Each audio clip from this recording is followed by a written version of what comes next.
और जनाब स्पीकर भाईजान, मैं आप कह दूंगा उनको, आपको टाइम देंगे। मैं जनाब स्पीकर, आप भाई हैं, एक दूसरे के करेंगे ना। जनाब स्पीकर, मैं गुजारिश ये करना चाहता हूं कि हम बड़े नाजुक दौर से गुजर रहे हैं, लेकिन मेरे बहुत ही सीनियर दोस्त हैं, सीनियर शायद मेरे से नहीं है पार्लिमानी सियासत में, लेकिन स्पीकर रहे हैं। 2 दिन पहले जो इन्होंने यहां पे स्पीच की है और इसमें पख्तून कार्ड खेलने की कोशिश की है, मैं बार बार इनको कह रहा हूं कि ये जुबान की बुनियाद के ऊपर, सुबाइयत की बुनियाद के ऊपर ये सारे कार्ड इस पाकिस्तान में पहले दुश्मन खेल चुका है। किसी ने फिरका वारियत की बुनियाद के ऊपर, किसी ने जुबान की बुनियाद के ऊपर और किसी ने सूबों की बुनियाद के ऊपर। ये जो आप खेल खेल रहे हैं, ये एक नाजुक खेल है। इसको पाकिस्तान की सालमियत पर अगर आंच आ रही है तो खुदा के लिए अपने इक्तदार की खातर ये कहना छोड़ दें। अच्छे बच्चे बने हैं, 8-10 दिन हुए आपको अच्छे बच्चे बना हुआ, तो आप अच्छे बच्चे बने रहें। दूसरा, अगर किसी को भी कोई जिच पहुंची है सियासी तौर के ऊपर तो उसका सियासी मुकाबला करें। आज जो गुफ्तगू आप करते हैं या करने जा रहे, मैं अब की आपको गारंटी देता हूं रावलपिंडी की जी, मैं रावलपिंडी से नुमाइंदगी कर रहा हूं। मैं कहता हूं कि एक पख्तून को, जनाब स्पीकर, एक पख्तून को रावलपिंडी के किसी एक थाने में बेगुनाह, गुनाहगार पंजाबी हो, पख्तून हो, वो सरकारी इमलाक को नुकसान पहुंचाए, वो किसी प्राइवेट इमलाक को नुकसान पहुंचाए, मैं जिम्मेदार नहीं हूं। लेकिन एक पख्तून को अगर रावलपिंडी के किसी एक थाने में बेगुनाह एक रात एक दिन रखा जाएगा, जनाब स्पीकर, मैं उसका जवाब दूंगा आपको। मैं नहीं हो सकता, यह मुमकिन नहीं है कि किसी पख्तून को बेगुनाह पकड़ा जाए। लेकिन आप करते क्या है जनाब स्पीकर, यहां पे आप आंखें दिखाते हैं स्पीकर को, वहां आप डी चौक में अकेला छोड़ के भाग जाते हैं। आप डी चौक के अंदर कारकुनान को छोड़ के भाग गए, आप वालदा मोहतरमा को छोड़ के भाग गए।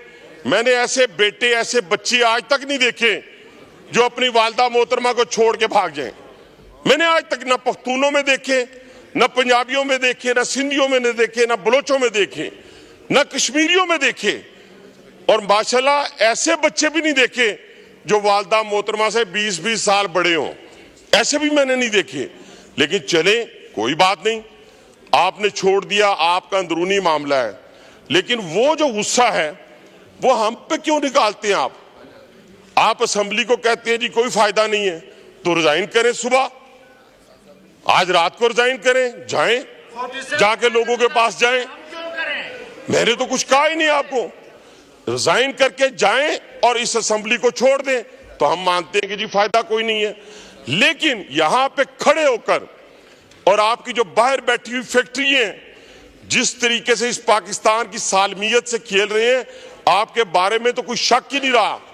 बीएलए भी वही नुकसान पहुंचा रही है पाकिस्तान को, ख्वारिज भी वही नुकसान पहुंचा रहे हैं पाकिस्तान को, और पीटीआई भी वही नुकसान पहुंचा रही है पाकिस्तान को।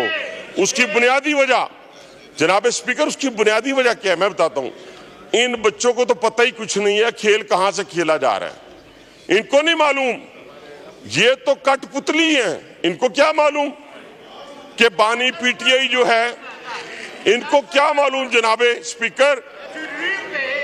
स्पीकर, ये कदम कदम बलाएं, घबराना नहीं जनाब स्पीकर, घबराना नहीं, ये कदम कदम बलाएं, ये सवाद कुए जाना, ये कदम कदम बलाएं, ये सवाद कुए जाना, जिन्हें जिंदगी हो प्यारी वो यहीं से लौट जाएं। वहां से भागते हुए आते हैं आप, शुक्रिया, और कहते नहीं शुक्रिया सर, अभी कहां से शुक्रिया, अभी तो 2 मिनट आपके। स्पीकर साहब देखे ना, आज सुने आपके, 1 मिनट चेयर से भी सुन लेना, चेयर की भी बात सुन लें। हानिफ अब्बासी साहब, आप चेयर की भी बात सुन लेना, आप चेयर की बात सुन लें। 1 मिनट आप चेयर की बात सुनेंगे तो फिर आगे चलेंगे ना। मेरी गुजारिश ये है, मैंने मौलाना फजल रहमान साहब को टाइम देना है आपके चीफ विप ने कहा है 2 मिनट के लिए आप पहले हनीफ अब्बासी साहब को टाइम दें, इसलिए मैंने वो एहतराम करते हुए वो किया है। तो आप वाइंड अप करें, मौलाना साहब ने बोलना है। वाइंड अप करो जी, वाइंड अप करें। तो मैं ये कह रहा था कि इनको समझाने वाली बात ये है कि आप देखें ना, वो लीडर ऑफ द अपोजिशन माशाल्लाह बड़ी जबरदस्त बात की उसने अब सीधे रास्ते पे आ गए, और सीधे रास्ते पे आने के बाद फिर नामालूम का जिक्र उन्होंने शुरू कर दिया। और मैंने उन्हें कहा, मेरे दोस्तों, मेरे भाइयों, आपकी सारी बुनियादें जो हैं इस मुल्क को खोखला करने की बुनियादें मेरे दादाबू ने नहीं रखी है, अल्हम्दुलिल्लाह, ये इनके दादाबू ने रखी है सारी की सारी बुनियादें। ये कल भी जो सकूते ढाका के ऊपर बात कर रहे थे, और इनका सोशल मीडिया जो आज वहां पे बातें करता है, और खास तौर पे एक में बड़ी अफसोसनाक बात है जिसको मैं कंडेम करता हूं, जिसको हमने बचपन से पढ़ा। हमने शहीद राशिद मिन्हाज को पढ़ा कि वो कैसे शहीद हुए। आज पूरी पीटीआई उनकी शहादत के ऊपर सवालिया निशान लगा रही।